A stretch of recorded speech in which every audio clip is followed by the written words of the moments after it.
Vamos a estar de pie para la lectura de la palabra. Marcos 10, del 32 al 45. E iban por el camino subiendo a Jerusalén, y Jesús iba adelante, y ellos se asombraron y le seguían con miedo. Entonces, volviendo a tomar a los 12 aparte, les comenzó a decir las cosas que le habían de acontecer. He aquí subimos a Jerusalén, y el Hijo del Hombre será entregado a los principales sacerdotes y a los escribas, y le condenarán a muerte, y le entregarán a los gentiles. Y le escarnecerán, le azotarán y escupirán en él, y le matarán, mas al tercer día resucitará. Entonces Jacobo y Juan, hijos de Zebedeo, se le acercaron diciendo: Maestro, querríamos que nos haga lo que pidiéremos. Él les dijo: ¿qué queréis que os haga? Ellos le dijeron: concédenos que en tu gloria nos sentemos el uno a tu derecha y el otro a tu izquierda. Entonces Jesús les dijo: ¿no sabéis lo que pedís?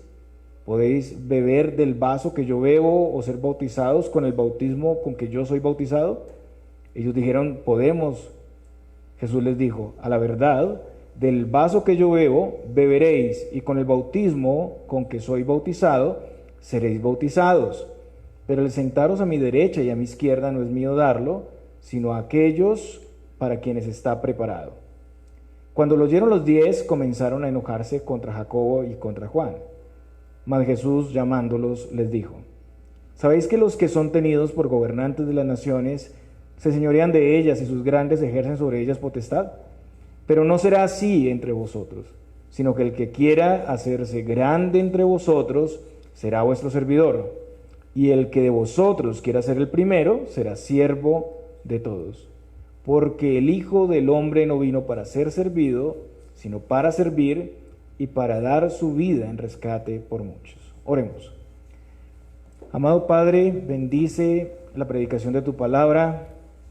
Bendice, Señor Dios, nuestras vidas, que podamos recibir esta palabra, atesorarla y demos fruto abundante, Señor. Guíanos, Señor, ilumínanos en este tiempo, que salgamos renovados y transformados por el poder de tu Espíritu, en Cristo Jesús. Amén. Podemos sentarnos, hermanos.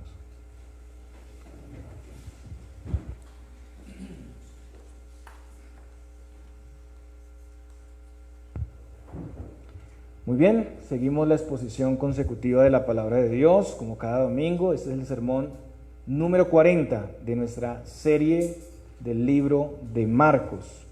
Y estamos aquí en la etapa final de la vida del Señor, cuando Él va camino a Jerusalén, después de tener un ministerio en Perea, donde aquí en Jerusalén Él sería entregado, sería condenado a muerte, humillado para ser crucificado.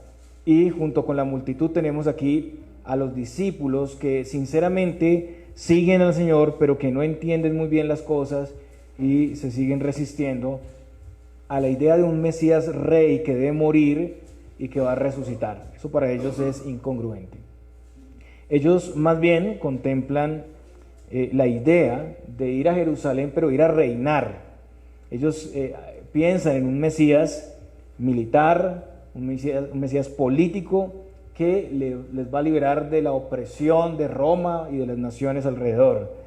Ellos quieren la gloria al instante, sin la cruz, sin el sufrimiento, sin dolor. Sin embargo, en medio de esta falta de entendimiento, pues ellos ahí estaban, seguían al Señor. Y como veíamos en el anterior sermón, ellos de verdad habían dejado todo para seguir al Señor.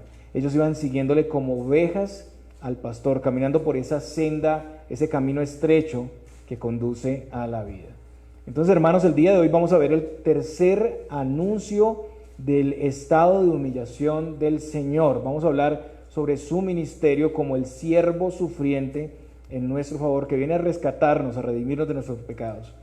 Un llamado aquí, un alto en el camino para considerar el sufrimiento de Jesús y en consecuencia el sufrimiento de todos los que le siguen. En segundo lugar, vamos a hablar sobre el ejemplo de liderazgo de Cristo y el modelo del mundo. Muy bien, vamos a estar entonces en los versículos 32 al 34, y es el anuncio de su rechazo, muerte, pero también el anuncio de su victoria, el anuncio de la resurrección. De nuevo, como ya había dicho, el Señor iba camino a Jerusalén, ahí sería sacrificado, la multitud le seguía acompañando, el viaje era desde Perea, camino a Jerusalén, pero pasando vía Jericó, que es lo que sigue en el otro pasaje, en el versículo 46, es la próxima parada. Y todos los eventos registrados aquí suceden entonces antes de llegar a Jericó. El pasaje dice que iban subiendo. ¿Por qué dice subiendo? Porque es la situación geográfica de Palestina. Jerusalén estaba en una elevación. Entonces podían ir hacia el sur, pero no estaban bajando, sino que iban subiendo a Jerusalén. Un comentarista dice que todos iban a adorar allá al templo, a llevar una ofrenda, pero aquí el Señor es el sacerdote y la ofrenda, que van así como los peregrinos iban cada año a celebrar la Pascua a Jerusalén, pues el Señor va a ser ofrecido como el sacrificio por el pecado. Y Marcos también dice, y Jesús iba adelante. Y este es un detalle importante, hermanos. Esto es como en el rebaño de las ovejas, el pastor va adelante guiando a las ovejas y ellas le van siguiendo. En Juan 10, versículo 4, el Señor habla de esto diciendo, y cuando ha sacado fuera todas las propias, va delante de ellas y las ovejas le siguen porque conocen su voz. Los discípulos iban siguiendo los pasos del Señor, confiados en su cuidado y supervisión, y Marcos describe la actitud de los discípulos. Le seguían con miedo. Ahora nos preguntamos, ¿por qué le seguían con miedo? Y aquí podemos inferir que el miedo venía de ver la disposición firme del Señor para ir a Jerusalén. Él va adelante, Él va con determinación, va como el pastor de las ovejas al frente, guiando, cuidando en el peregrinaje. Y los discípulos saben que en Jerusalén, pues el ambiente iba a ser más hostil. Si había hostilidad antes, aquí iba a ser mucho más hostil. El Señor ya lo había anunciado en 2 oportunidades. Pero Él va guiándoles rumbo a esta situación. Este momento es tensionante para todos. Es aquí donde podrían desistir algunos. Pero a la vez que hay un conocimiento de lo que pasaría en Jerusalén y cierto miedo, ellos no entienden bien esto. También está la idea de un triunfalismo, como decía, un triunfalismo terrenal mesiánico. Esa es la idea que predomina, que ellos iban a reinar. Entonces todo esto es muy confuso para ellos y eso atemoriza. Por todo esto se hacía necesario entonces que sus discípulos fueran instruidos.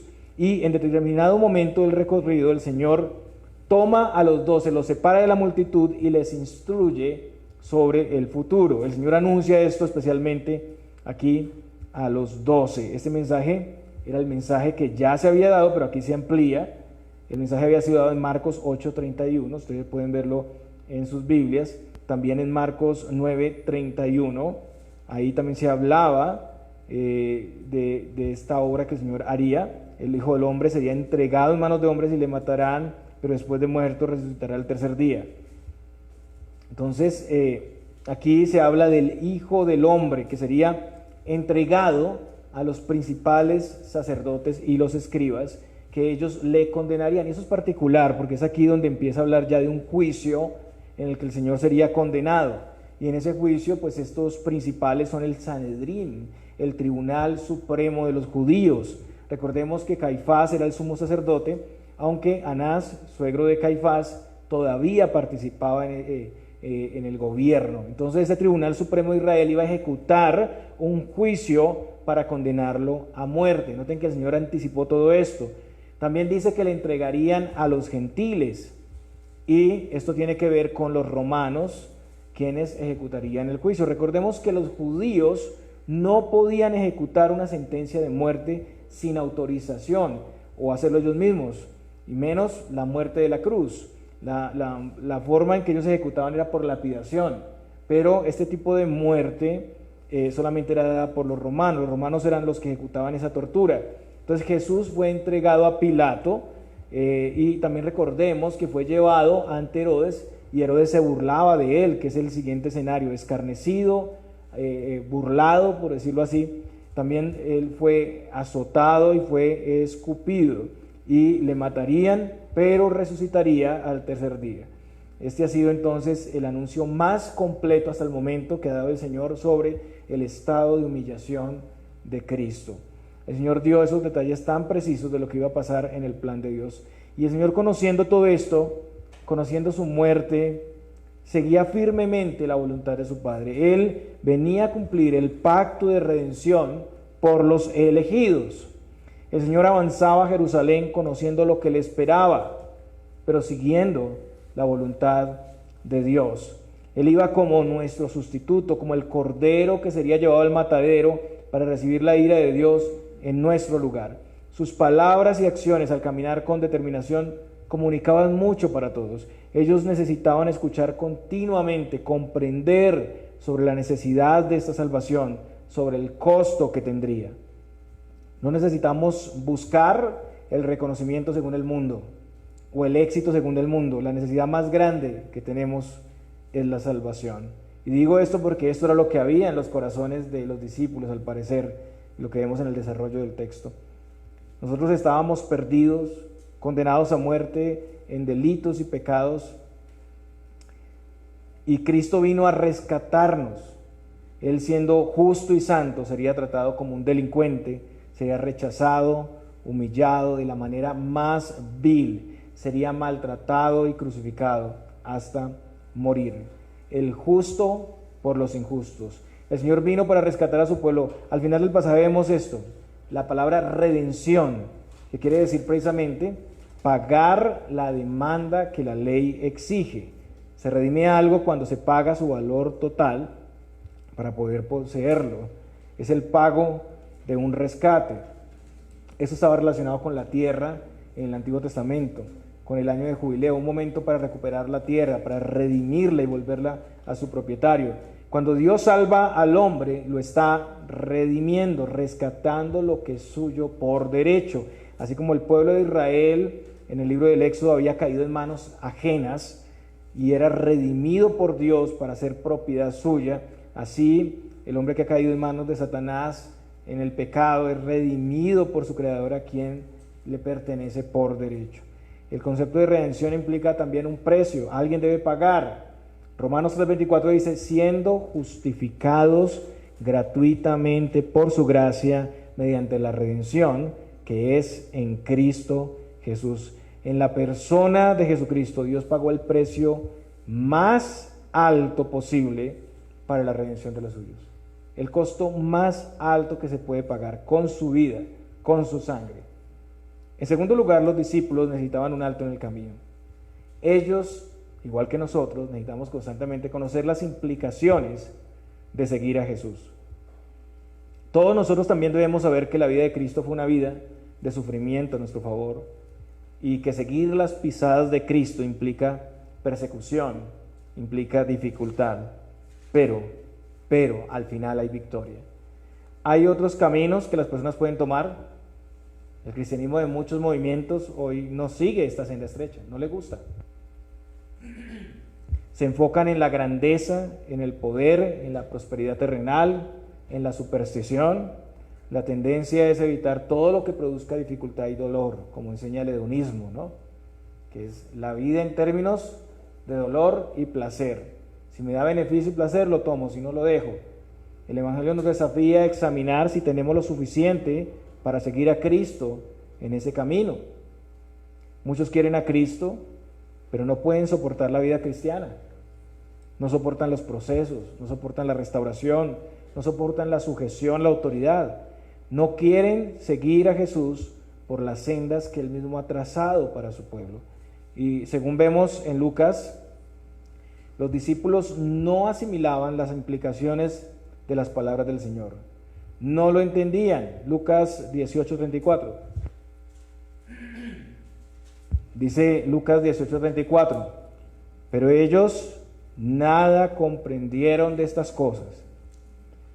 Y esta palabra les era encubierta y no entendían lo que se les decía. Entonces los discípulos, ¿qué esperaban? Solamente lo que ellos querían, la restauración del reino. No podían contemplar algo diferente, que el Mesías muriera y tampoco que resucitara. Ellos esperaban un Mesías conquistador y militar, que venciera esa opresión de los enemigos, y eso implicaba que ellos tampoco pasaran por la dificultad. Y es aquí que tenemos una pregunta fuera de lugar, la petición de Jacobo y Juan. Vaya conmigo a los versículos 35 al 36, vamos a estar ahí. ¿Quiénes eran estos personajes, Juan y Jacobo? Bueno, ellos eran los hijos de Zebedeo. Zebedeo tenía como una empresa de pesca y empleaba a sus hijos. Ellos eran pescadores en Galilea y habían sido llamados por el Señor mientras que estaban desenredando las redes. La esposa de Zebedeo aparece en Mateo 20:20. Parece que su nombre era María o Salomé. En medio de toda la conmoción por lo que el Señor le esperaba en Jerusalén, vemos que Jacobo y Juan ágilmente tratan de comprometer a Jesús con darles un lugar especial. Ellos querían asegurar eso. Ellos no estaban reflexionando en las palabras del Señor. El Señor les acaba de predicar el Evangelio, pero ellos están pensando en otra cosa. Su corazón estaba en la ambición por el poder. Noten lo que dicen: Maestro, querríamos que nos haga lo que pidiéramos. Bueno, hermanos, eso es como firmar un cheque en blanco, ¿no? Eso es como decir: queremos que nos cumplas cualquier cosa que te vayamos a pedir. Como cuando los niños dicen: te voy a pedir algo, pero primero me tienes que decir que sí me lo darás y después te lo pido. No, pero dime, no, primero, a ver, jura primero. No podemos hacer eso. Muchas personas hoy en día quisieran que el Señor funcione como el genio de la lámpara, que solo cumpla sus deseos sin opinar. No necesitamos tu opinión, solo que nos des, que nos cumplas. Pero aquí el Señor no accede a ese jueguito, no empeña su palabra y directamente les pregunta. Él les dijo: ¿qué quieres que os haga? ¿Qué queréis que os haga? Versículo 36. Entonces ellos responden: concédenos que en tu gloria nos sentemos el uno a tu derecha y el otro a tu izquierda. Jacobo y Juan piensan en lugares privilegiados en el reino de Cristo, en su gloria. En el pasaje paralelo, en Mateo 20:20, nos damos cuenta que fue la mami de Jacobo y Juan, la que hizo la petición al Señor. Ese es el pasaje paralelo. Y las mamás siempre buscando como también para sus hijos lo mejor, ¿no? Entonces, ay Señor, pues, ¿sí? ¿Será que a la derecha y a la izquierda? Pues van a estar en 12 tronos, pues entonces por lo menos ahí a la derecha y a la izquierda, para que tengan un lugar de preeminencia. Si nosotros vemos ambos relatos, entendemos que ellos tuvieron esa idea y pidieron a su mamá que interviniera por ellos ante Jesús. Es posible. Lucas no dice mucho de eso, solo dice que hubo una discusión sobre quién sería el mayor. El punto es que el Señor acaba de decirles que Él va a ser humillado, que va a sufrir una muerte terrible.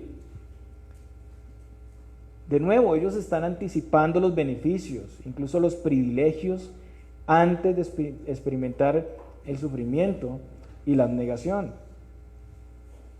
Ellos miran exclusivamente a la gloria, no quieren desviar su mirada un poquito a la cruz. No, muéstranos la gloria. Queremos ver es la gloria. Entonces, de acuerdo a su pensamiento, ellos esperaban que el Señor estableciera un reino terrenal en el cual habían diferentes grados de autoridad y honor. Los reyes acostumbraban tener a su lado acompañantes, dignatarios. Ellos conformaban un séquito alrededor del rey. Ellos querían que los dos lugares más honorables fueran para ellos. Y en esto vemos que fueron pues sumamente ambiciosos. Y tal vez su pretensión estaba basada en que ellos, junto con Pedro, fueron el círculo más cercano al Señor.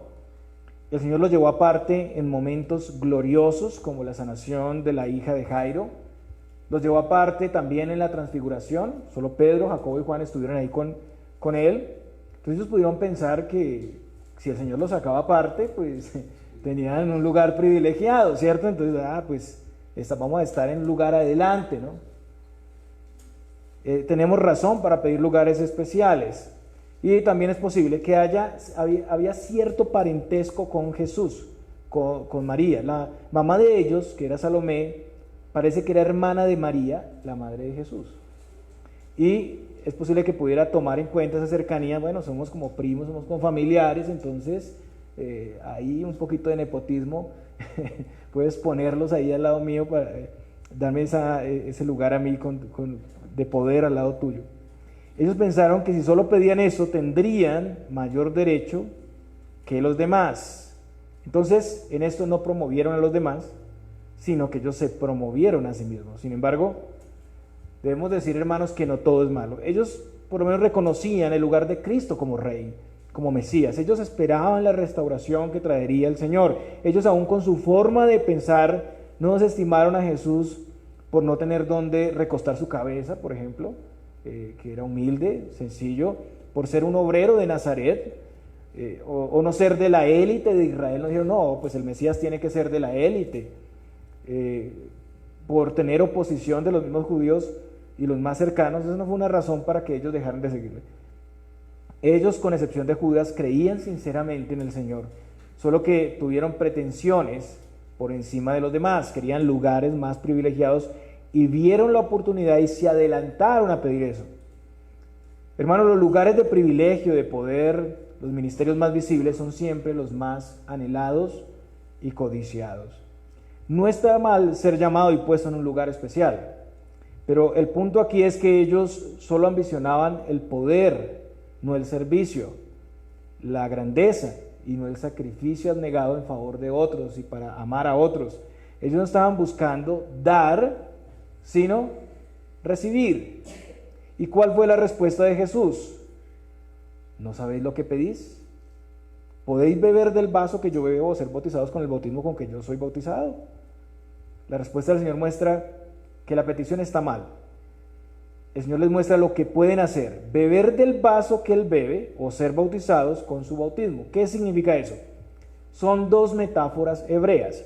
Beber de la copa era una imagen usada para referirse a participar de una experiencia buena o mala. Entonces, en cuanto a lo bueno, por ejemplo, el Salmo 16:5 dice: Jehová es la porción de mi herencia y de mi copa, tú sustentas mi suerte, dice el Salmo 16:5. En cuanto al sufrimiento o el castigo o la prueba, Isaías 51:17 dice: despierta, despierta, levántate, oh Jerusalén, que bebiste de la mano de Jehová el cáliz de su ira, porque el cáliz de aturdimiento bebiste hasta los sedimentos.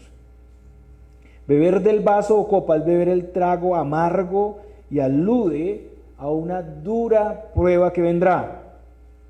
Recordamos al Señor en Mateo 26:39: Padre mío, si es posible, pase de mí esta copa, pero no sea como yo quiero, sino como tú. Entonces la copa se refiere a la tribulación que tendría el Señor. Beber del vaso del Señor implica participar de la prueba haciendo la voluntad de Dios. Si Cristo padeció, va a padecer en la cruz, entonces ellos padecerían también por hacer la voluntad de Dios. Seguir sus pasos es seguir una senda estrecha, y hay dificultad, y hay persecución, hermanos. Bautismo también aquí se usa en sentido figurado, haciendo alusión a la pasión y muerte de Jesús. En Lucas 12:50 leemos: de un bautismo tengo que ser bautizado, y cómo me angustio hasta que se cumpla. En el sentido figurado, ser bautizado es ser impregnado, regado con la misma experiencia. El bautismo de Jesús implicaba ser abrumado por aguas de angustia. El Salmo 42:7 dice: un abismo llama a otro a la voz de tus cascadas. Todas tus ondas y tus olas han pasado sobre mí. Entonces nos habrían inundado las aguas, sobre nuestra alma hubiera pasado el torrente.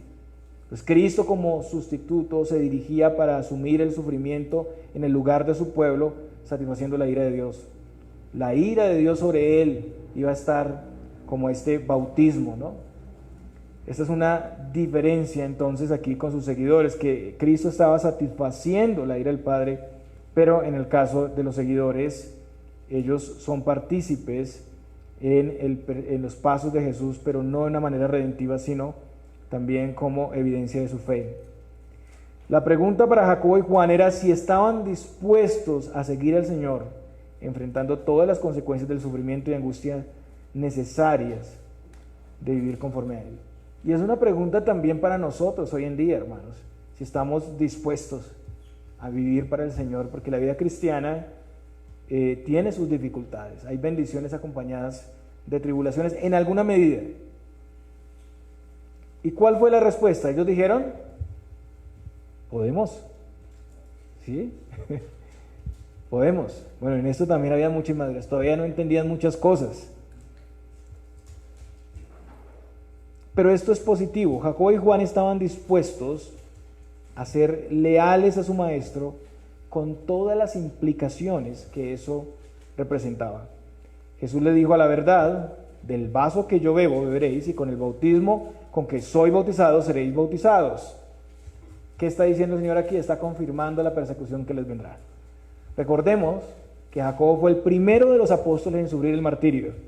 Eso está registrado en Hechos 12, del 1 al 2. Ahí el rey Herodes mató a espada a Jacobo. Fue el primero en ser martirizado. Juan es conocido como el discípulo amado. Ustedes recuerdan, Juan y Jacobo hacían parte del círculo más íntimo del Señor junto con el apóstol Pedro. Acompañaron al Señor en su momento de angustia en Getsemaní. Juan fue el único de los discípulos que acompañó a Jesús en la crucifixión. El único.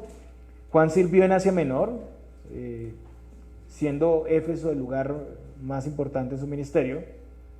Y según la historia, Juan también sufrió persecución del emperador Domiciano. Hay historias que, bueno, es más la historia de la iglesia, que no tenemos en la escritura esta referencia, sino es la historia de la iglesia. Dicen que fue arrojada a una caldera con aceite y que sobrevivió. No sabemos si sea así, pero es algo que se sabe. Lo que sí sabemos bíblicamente es que él fue exiliado, y luego de cumplir con el exilio, él regresó a Éfeso y murió por causas naturales, pero sí fue perseguido.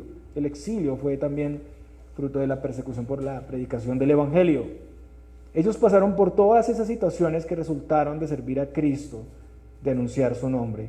Como Pedro más adelante dijo, en 1 de Pedro 4:13, sino gozaos por cuanto sois participantes de los padecimientos de Cristo, para que también en la revelación de su gloria os gocéis con gran alegría. Padecer por causa de Cristo es participar de sus padecimientos. Y primero estaba el camino difícil y estrecho antes que la gloria. Aunque Jacobo y Juan aquí confiesan que pueden recibir la persecución, aunque ellos demuestran estar firmes, es diferente hablar de esos lugares privilegiados. Entonces, ante su petición, el Señor les dice: pero el sentaros a mi derecha y a mi izquierda no es mío darlo, sino aquellos para quienes está preparado. Lo que dice el Señor es que hay un plan, hay un decreto eterno de Dios donde ya se ha determinado los grados y posiciones de eminencia en el reino de Dios. Jesús no contradice, no cambia la voluntad de su Padre. Hay unidad en la divinidad. Recordemos que todas las cosas que van a suceder en el tiempo son el desarrollo del plano, del decreto eterno de Dios, que es inmutable. Por eso Isaías dice que anuncio lo por venir desde el principio y desde la antigüedad lo que aún no era hecho, que digo mi consejo permanecerá y haré todo lo que quiero. El reino de Dios ha sido preparado para los elegidos desde la fundación del mundo. Recordemos en Mateo 25:34 que se habla del reino preparado para vosotros desde la fundación del mundo. Preparado. De la misma manera, los lugares privilegiados a la derecha o a la izquierda no son algo que en este momento Dios esté mirando, calificando para otorgar. Es algo que Dios preordinó de acuerdo a su más sabia voluntad. Entonces vemos que la respuesta de Jacobo y Juan fue concluyente, pero no completamente negativa. En el plan de Dios ya había algo definido para sus servidores, pero algo inmutable y solo para quienes en el sabio decreto de Dios es ordenado. Entonces los demás, los 10, se dan cuenta. ¿Y qué hacen los 10? Se enojan. ¿Por qué se enojan? Se enojan porque se sintieron excluidos, se sintieron en desventaja, dijeron: estos 2 aviones nos ganaron, se nos adelantaron y les van a dar el lugar al lado del Señor. Ellos también estaban interesados en lo mismo. El mismo pasaje sigue diciendo eso, la preeminencia en los primeros lugares. Ellos habían discutido en algún momento quién de ellos era el más grande o el primero. Y Jacobo y Juan entonces fueron más rápidos. Entonces Jesús les instruye a todos. Mas Jesús, llamándolos, les dijo: sabéis que los que son tenidos por gobernantes de las naciones se enseñorean de ellas, y sus grandes ejercen sobre ellas potestad. Y aquí es donde vemos que la respuesta del Señor es contundente, pero no completamente negativa. Lo que deben cambiar aquí es el enfoque que tienen, que está mal, esa cosmovisión del mundo. Ellos han estado buscando la gloria, excluyendo el sacrificio, excluyendo el sufrimiento. En parte ellos piensan en el liderazgo como el mundo lo concibe, ese es el punto, y todos llegamos hacia la iglesia, hermanos. Nosotros llegamos a la iglesia y no podemos negarlo, en alguna medida a nosotros nos gusta la palmada en el hombro, a nosotros nos gusta la exaltación, queremos ser vistos, nos gustan los primeros lugares, buscar, luchar y escalar a los lugares de autoridad e influencia para enseñorearse, para mandar, para ejercer poder, para que todos sientan el peso de nuestra autoridad. Los gobernantes, al llegar a la autoridad, ¿cómo son? No se me duerman, hermanos. Son egoístas, altivos, solo piensan en sí mismos. Ellos se hacen ver como buenos, como preocupados por el pueblo. Y mire que la Biblia dice esto, no lo está diciendo el pastor Jason. Lucas 22:25. Los reyes de las naciones se enseñorean de ellas, y los que sobre ellas tienen autoridad son llamados bienhechores. Entonces ellos se hacen ver así como preocupados, pero es una fachada para beneficiarse a sí mismos. Se complacen en hacerse llamar benefactores, pero el principio de liderazgo en el reino de Dios es diferente. El Señor dice: pero no será así entre vosotros, sino que el que quiere hacerse grande entre vosotros será vuestro servidor, y el que de vosotros quiera ser el primero será siervo de todos. Porque el Hijo del Hombre no vino para ser servido, sino para servir y para dar su vida en rescate por muchos. Aquí hay un cambio, hermanos, un camino a la grandeza, pero por una vida diferente, no por el modelo del mundo. El mundo le atribuye grandeza a los que pueden enseñorearse y mandar sobre otros, sobre muchos, los que pueden someter a otros. A eso el mundo le atribuye grandeza. Pero el Señor muestra que el que quiera hacerse grande debe ser el que más sirve a todos. El que quiere ser el primero debe ser el siervo de todos. Este principio del liderazgo ya lo había dado el Señor. Ustedes miran Marcos 9:35-37, donde además el Señor habló de ocupar el último lugar. No solo servir a todos, sino es mejor que ocupemos el último lugar. Y también el Señor puso a un niño como ejemplo de humildad y sencillez. Y usted dirá: oiga, esta enseñanza parece como una repetición. Es necesario. Necesitamos escuchar esto continuamente, hermanos, porque somos orgullosos, somos altivos, por naturaleza somos jactanciosos, envidiosos. Queremos estar en el primer lugar y ganarle a todos, ser los mejores. Competimos. Y no es reducir a otros al servicio de uno mismo, sino reducirse al costo más grande, al servicio de los demás. La idea no es preguntarse cómo los demás pueden servirme, sino cómo yo les puedo servir, porque muchos buscan cómo los demás me pueden a mí edificar y servir. No, busque cómo usted puede servir. Los demás estarán preocupados por eso, usted no. Entonces, este modelo es radicalmente todo lo opuesto al modelo del mundo. La grandeza está en amar y servir a otros para la gloria de Dios y no para exaltarse. Pero hermanos, cuán común es que las personas en las iglesias estén buscando solo los privilegios, solo los beneficios, solo atención. Muchos llegan a una congregación y no continúan porque argumentan que nadie les atiende y les sirve, cuando el llamado del Señor en el servicio es todo lo contrario. No se disponen a servir a otros, aun cuando ven la verdadera necesidad. También hay muchos que anhelan el poder, pero no están dispuestos a servir. ¿Cómo los vamos a calificar para los cargos de autoridad si no están dispuestos a servir a los más pequeños? Pero si están juzgando el servicio de los demás, ellos son los señores a quienes los demás sirven, traen o llevan. Están siempre esperando, exigiendo, demandando, examinando y calificando el servicio de la iglesia, pero no mueven, no dan un dedo para mover las cosas. Y como vimos, este no era solo un problema de Jacobo y Juan, sino de todos. En alguna medida todos anhelamos esa autoexaltación y autopromoción. Nos amamos a nosotros mismos, hermanos. Ese es nuestro problema. Nos amamos demasiado a nosotros mismos. En todo esto es necesario ser tratados. Todos como iglesia tenemos que crecer en el liderazgo y servicio según las Escrituras. Esta mañana estábamos en eso y vamos a seguir el otro año en eso, en aprender a servir al Señor, Debemos buscar explorar la oportunidad de servicio en la iglesia local sin anticipar intereses, negociar lo que recibimos, sino como una muestra de amor abnegado, sacrificial. Y el mayor ejemplo de este principio lo tenemos en nuestro Señor Jesucristo.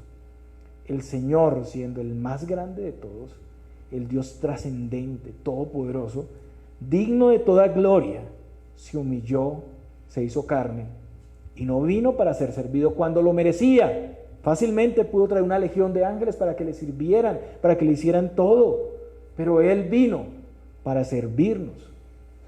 ¿Y lo merecíamos? No, para nada.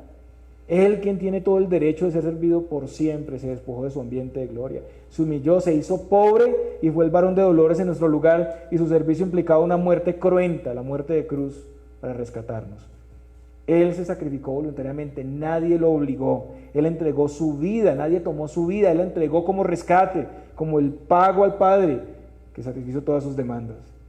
Este sentir, como dice Pablo a los Filipenses, debe estar en cada creyente. La solución está en no tener ninguna presunción de nuestra identidad o de nuestro lugar en la sociedad. Mirar cada uno a los demás como superiores a él mismo. Eso cambia toda nuestra cosmovisión.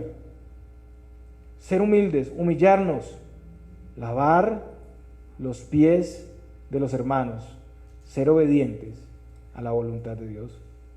Hermanos, el llamado para nosotros acá es tomar la toalla y el lebrillo, asumir el sufrimiento con paciencia, sin desistir, considerando que Cristo también padeció. Esta es la lección para los 12 y para nosotros. El problema humano es que las personas están más preocupadas por el prestigio, por lo que van a recibir, que por lo que están dispuestos a dar. Muchos no quieren entregar su vida de esa manera en servicio, no están dispuestos a servir en esa disposición, pero este es el camino de la verdadera grandeza. Para eso vino Cristo y nos libró, como dice Pablo a los Corintios en 2 Corintios 5:15, y por todos murió, para que los que viven ya no vivan para sí, sino para aquel que murió y resucitó por ellos. No vivimos para nosotros mismos, vivimos para el Señor, y eso implica que sigamos sus pasos, sirvamos a otros como Él lo hizo.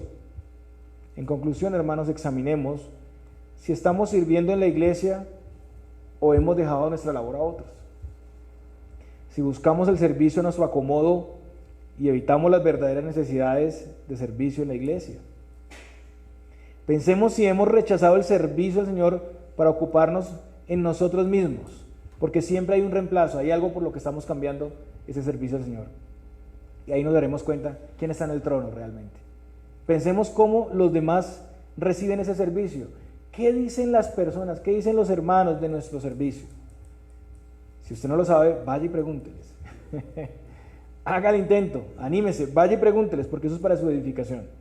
Pensemos si codiciamos la honra y el prestigio del servicio. Y arrepintámonos, hoy es día de salvación. Estamos creciendo constantemente. No está mal que en algún momento tengamos que reconocer y dar un paso atrás y decir, oiga, me he equivocado o he caminado de una manera diferente a lo que el Señor me manda. Pensemos en el Evangelio de Cristo. Pongamos los ojos en Jesús, quien vino sin ningún interés propio, dejando incluso todo lo que, despojándose de toda su grandeza para venir aquí y servirnos a nosotros que no lo merecíamos. Quien se humilló a lo sumo para poder redimirnos, sufriendo la muerte más cruenta y más vergonzosa en la cruz del Calvario, el justo por los injustos, para nuestra salvación. Y hermanos, sencillamente, amémonos unos a otros, porque el amor es de Dios. Que el Señor les bendiga.